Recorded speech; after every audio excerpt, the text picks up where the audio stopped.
और हमारा हिसाब देखिए, हम भी आपकी तरह शामिल हैं। ऐसा नहीं है कि इस देश का ओबीसी समाज कोई बहुत जागरूक हो गया। आज भी इस देश में सबसे ज्यादा अंधविश्वास और पाखंड सबसे पहले कहां घर कर गया है? वो हमारे ही घरों में तो गया है, हमारे ही यहां गया।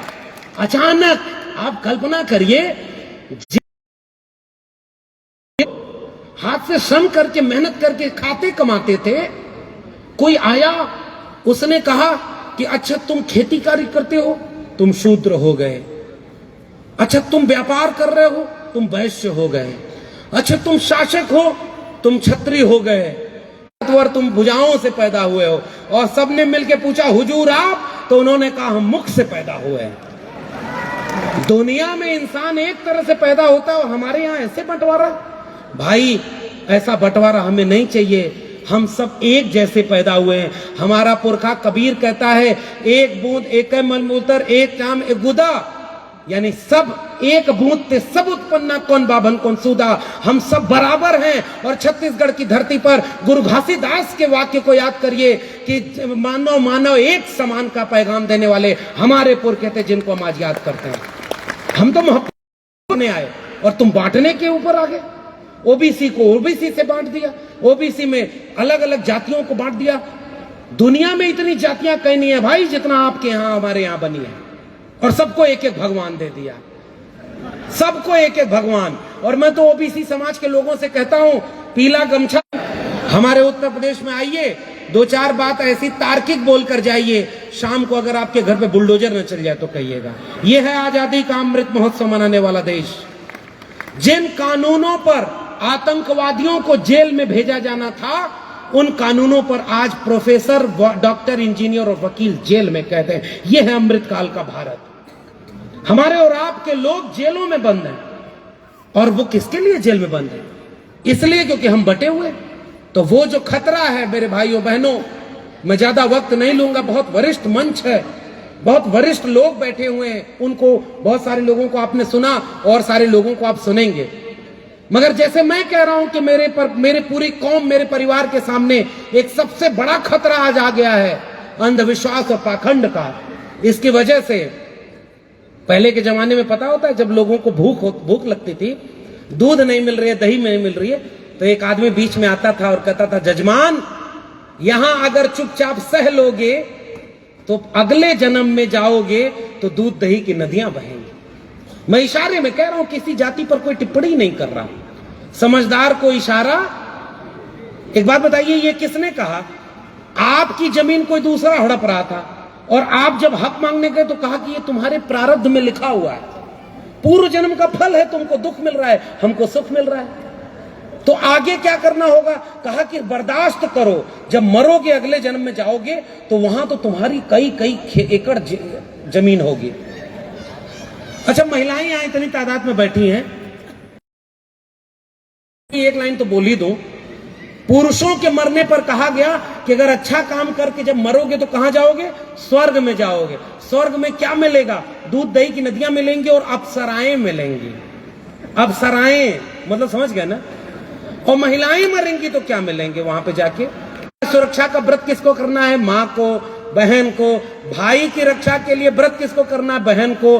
सारी महिलाएं जिस धर्म में गुलाम बनाई गई हो, आदिवासी परिवार के बीच आकर मुझे, आदिवासी परिवार वह संस्कृति है जहां माताओं बहनों को पुरुषों के बराबर और कहीं कहीं तो उनसे आगे का मौका मिला हुआ है। इसलिए हम अपने ताकतवर कौम, और हमसे बेहतर आप जानते हैं कि आपके यहां बराबरी है। इसलिए मैं आपके बीच में मोहब्बत और प्यार का पैगाम लेकर आया हूं।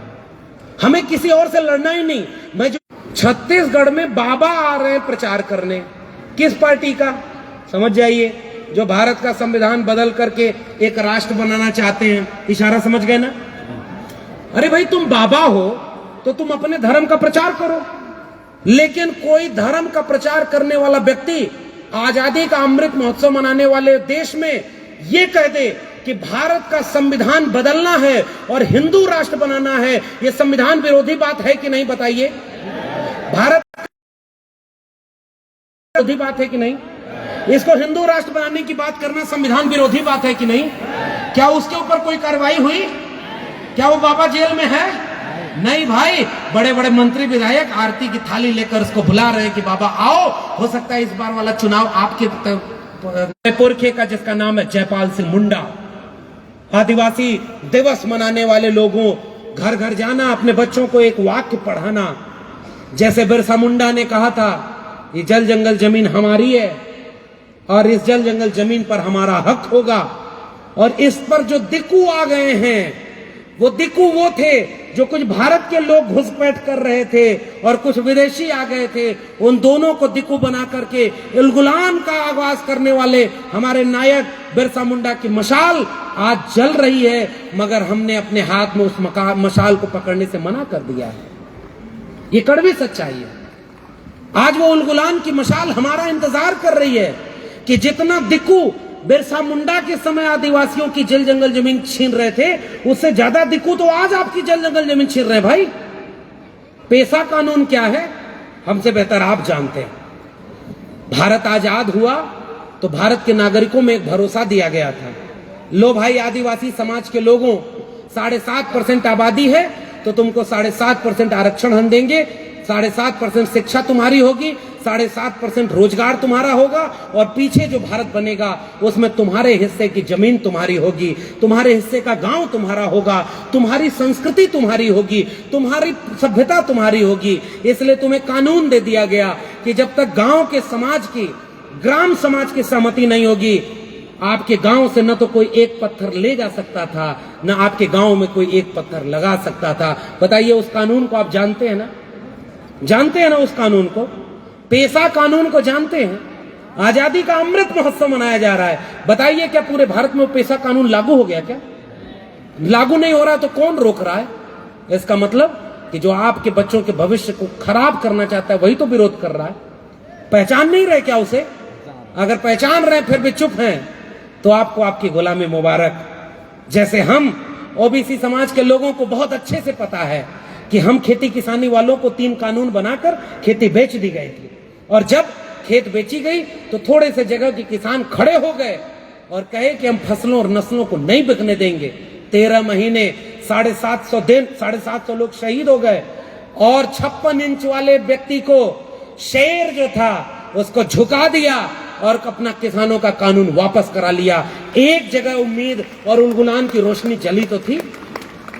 मगर एक बात बताइए, मैं दिल्ली विश्वविद्यालय का एक प्रोफेसर हूं और पता है मैं ठेके पर प्रोफेसर हूं। ठेके पर प्रोफेसर का मतलब जानते हैं? आज हैं कल नहीं होंगे। वैसे तो देखिए, अगर मैं बाबा होता तो मैं प्रवचन ये करता कि ये दुनिया ही नश्वर है, ये दुनिया ही ठेके पर चल रही है। आप आज पैदा हैं कल मर जाएंगे, आप नौकरी परमानेंट लेकर क्या करेंगे? भाई मान लीजिए मैं बाबा होता तो यही ना बोलता। और मैं बाबा होकर के धीरे धीरे अगर ऐसा व्यक्ति होता जो रेलवे स्टेशन पर चाय बेचता, 35 साल भीख मांगता, मेरी पढ़ाई लिखाई नहीं होती और जब देश का प्रधानमंत्री बन जाता तो कहता कि आपको आपके देश में सोने की चिड़िया बन गया है, दुनिया में डंका बज रहा है, गर्व से कहो कि तुम भारत में पैदा हुए हो। और जब आप एकदम प्रधानमंत्री का भाषण सुन के घर लौटे तो आपका बेटा पूछा, हमारे स्कूल की फीस नहीं भरे हो इस महीने की, वो कौन देगा?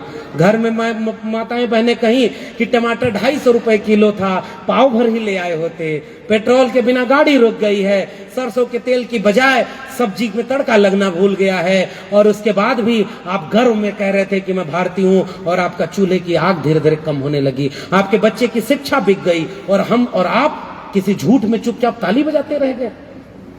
ये कौन लोग बैठे हैं? वो जानते हैं कि हम और आप मानसिक रूप से गुलाम हो गए। हो सकता है मेरी बात आपको खराब लगे, लेकिन अगर मैं ये बात नहीं बोल के जाऊंगा तो मैं कोई अच्छी अच्छी मीठी मीठी बात गौरव वाली कर दूं और आप भी खुश हो जाएं, मैं भी खुश हो जाऊं, और मेरे जाने के बाद आप कहें बड़ा बढ़िया बोलता है, लेकिन मेरी बात का कोई मतलब नहीं निकलेगा, इस आयोजन का कोई मतलब नहीं निकलेगा अगर यहां से लौटने के बाद आप अगर जागरूक नहीं होंगे। ये जरूरी सवाल है। कोई आ रहा है और अंधविश्वासी बनाकर आपकी संपत्ति लूट ले रहा है और आप धर्म के नशे में। हमारे गांव में भैंस चुराने आते थे लोग, अंधेरे में जब भैंस चोर करने आते थे तो भैंस के गले में घंटी होती थी। ये कहानी बहुत गंभीर पैगाम है मेरे इस देश के कमेरा लोगों, आप सब के लिए। और मैं चूंकि आदिवासी मंच पर बोल रहा हूं मैं पिछले दिनों वो एक ओबीसी मंच पर था, वहां भी ये बात बोल के आया। मैं दलितों के बीच जाता हूं, वहां भी ये बात बोल के आता हूं। हम सब का दर्द एक है, इसलिए हम सब की दवा भी एक ही है, और हम सब मिल जाएंगे तो बीमारी का इलाज कर लेंगे। बिखरे रहेंगे तो कोई इलाज संभव नहीं। एक बार मैं अंगूर खरीदने गया, मैं सोचा कि अपने पिता को खुश कर दूं, मैं कम पैसे में ज्यादा अंगूर ले आया। पिता ने पूछा कि क्यों इतना ऐसा अंगूर ले आए?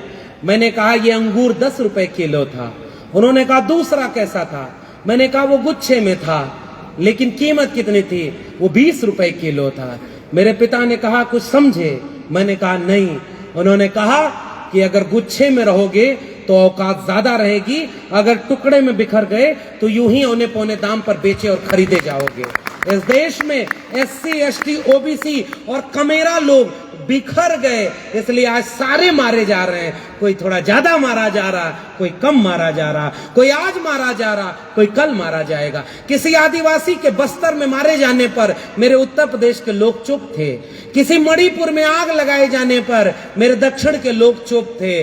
किसी हसदेव के जंगल की लड़ाई को मेरे उत्तर प्रदेश के लोगों ने अपनी लड़ाई नहीं माना। मेरे दिल्ली में जब शिक्षा बेची गई तो मेरे छत्तीसगढ़ के लोगों को पता ही नहीं चला कि नई शिक्षा नीति आकर के कब शिक्षा